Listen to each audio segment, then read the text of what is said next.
Hello everyone. In this video, I will show you how to add story highlights on Facebook. So first of all, you have to open up your Facebook application. On your Facebook application, click on the menu icon that is present at the bottom right corner of your screen. Then click on your profile. On your profile, you have to click on the three dots that are present right besides edit profile. Over here, you have to click on Archive. Now, click on Story Archive. So now, you have to select the stories that you wish to add as a highlight on Facebook. So for example, I will be selecting this one.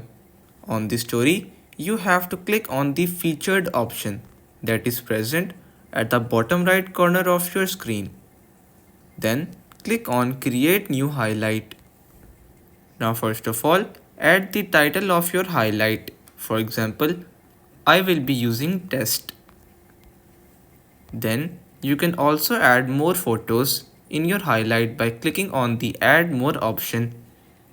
Once you have done that, you have to click on the done option that is present at the top right corner of your screen. Once you do that, you will be able to easily add a story highlight on Facebook. So that's pretty much all for today's video. Consider subscribing to our channel for more informative videos in the future. Until then, stay safe.